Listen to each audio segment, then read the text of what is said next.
Dictation start होगा 5 second के बाद।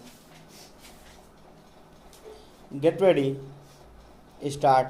इसमें कोई दो राय नहीं कि कोरोना महामारी के झटकों से 2-4 हुई दुनिया अब भी आर्थिक मोर्चे पर संभलने की राह तलाश रही है। उसमें उपज रही तमाम चुनौतियों के बावजूद भारत के सबसे तेजी से बढ़ने वाली अर्थव्यवस्था बने रहने के संकेत आ रहे हैं।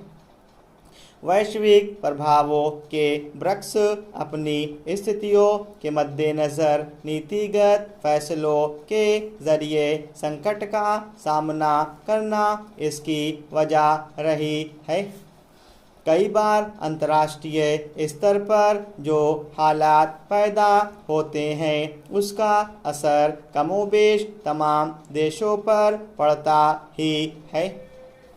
हालांकि आर्थिक वृद्धि दर के मामले में भारत के रिकॉर्ड को देखते हुए उम्मीद की जा रही थी कि आने वाले दिनों में इसका आंकड़ा 6% से ज़्यादा रहेगा, मगर अंतर्राष्ट्रीय मुद्रा कोष यानी IMF ने अपने एक ताज़ा आकलन में चालू वित्त वर्ष 2023-2024 के लिए भारत की आर्थिक वृद्धि का दर अनुमान 6.1% से घटाकर 5.9% कर दिया है। कहा जा सकता है कि यह कोई बहुत बड़ा फेरबदल नहीं है, लेकिन आर्थिकी के ढांचे में इतना या इससे भी कम बिंदुओं पर आने वाले फर्क का अर्थव्यवस्था की समग्र तस्वीर पर व्यापक असर पड़ सकता है। हालांकि इस मामले में यह स्थिति अकेले भारत को लेकर नहीं है। IMF की ओर से वैश्विक आर्थिक परिदृश्य को लेकर जनवरी में अनुमान लगाया गया था कि 2024-25 के लिए वृद्धि अनुमान दर 6.8% रहेगा, लेकिन अब उस पूर्वानुमान को घटाकर 6.3% कर दिया गया है।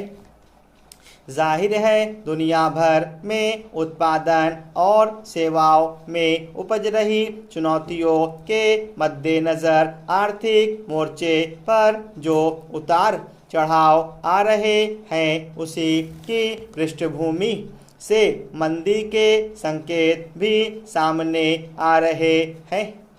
इस वैश्विक उथल पुथल से शायद चाह कर भी कोई देश अछूता नहीं रह सके। जहां तक भारत का सवाल है, IMF ने आंकड़ों में भारत में आर्थिक वृद्धि दर में गिरावट की बात तो कही है। इसके बावजूद उसका कहना है कि यह दुनिया में सबसे तेजी से बढ़ने वाली अर्थव्यवस्था बना रहेगा।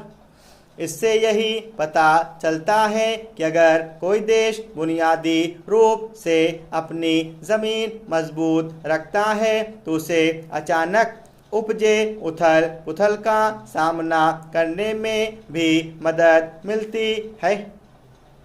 जिस तरह के आर्थिक झटकों से उबरना दूसरे देशों के लिए कई बार बेहद मुश्किल हो जाता है, उसमें भी भारत न केवल हालात का सामना करता है बल्कि अपनी रफ्तार को स्थिर बनाए रखने में भी कामयाब रहता है।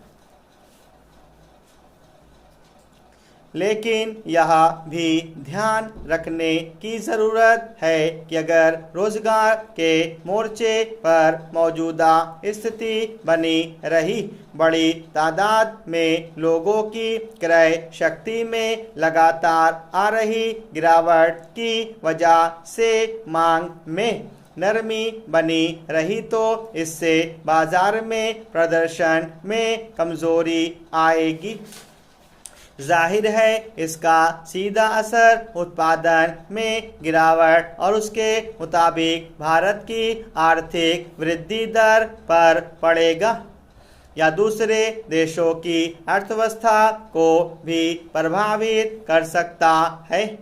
गौरतलब है कि इससे पहले फरवरी के आखिर में भारतीय रिजर्व बैंक की मौद्रिक नीति समिति की ओर से भी देश की कमजोर आर्थिक वृद्धि दर को लेकर चिंता जताई गई थी। अगर इसमें सुधार के उपाय नहीं किए गए तो यह स्थिति बढ़ते श्रम बल की जरूरतों को पूरा करने के लिए पर्याप्त नहीं रहेगी। साथ ही पिछले कुछ समय से ब्याज दर ऊंचा होने के कारण ऋणों की मासिक किस्त में बढ़ोतरी हो गई है। स्वाभाविक ही इसका प्रभाव आम परिवारों के रोजमर्रा के खर्चों पर पड़ा है और मांग में गिरावट आई है। यानी अगर उत्पादित वस्तुओं और सेवाओं की मांग के मामले में यह स्थिति नहीं सुधरी तो चिंता और बढ़ सकती है।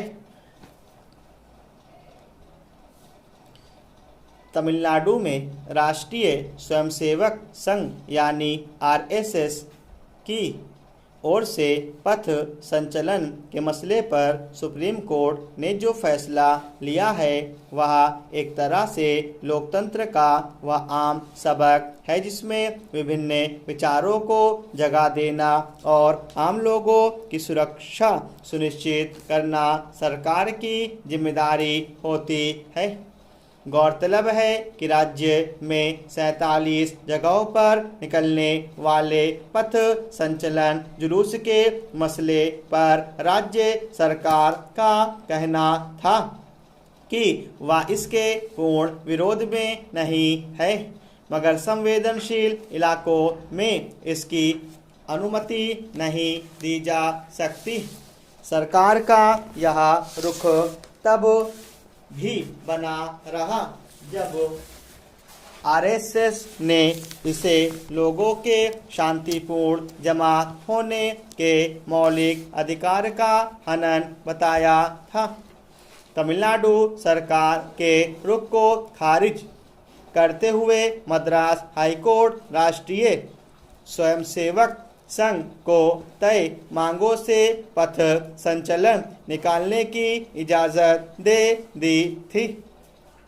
हालांकि राज्य सरकार ने अपनी दलीलों के साथ सुप्रीम कोर्ट का रुख किया था। अब शीर्ष अदालत ने भी जिस तरह मद्रास हाईकोर्ट के आदेश को बरकरार रखा वह एक तरह से राज्य सरकार के लिए झटका है।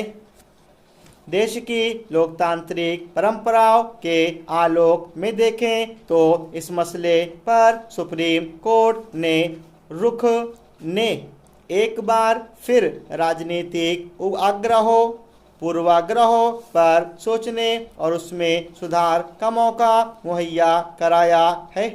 राजनीतिक या सामाजिक मुद्दों पर काम करने वाले किसी संगठन के जुलूस या अन्य कार्यक्रम के आयोजन से उपजने वाली स्थितियों और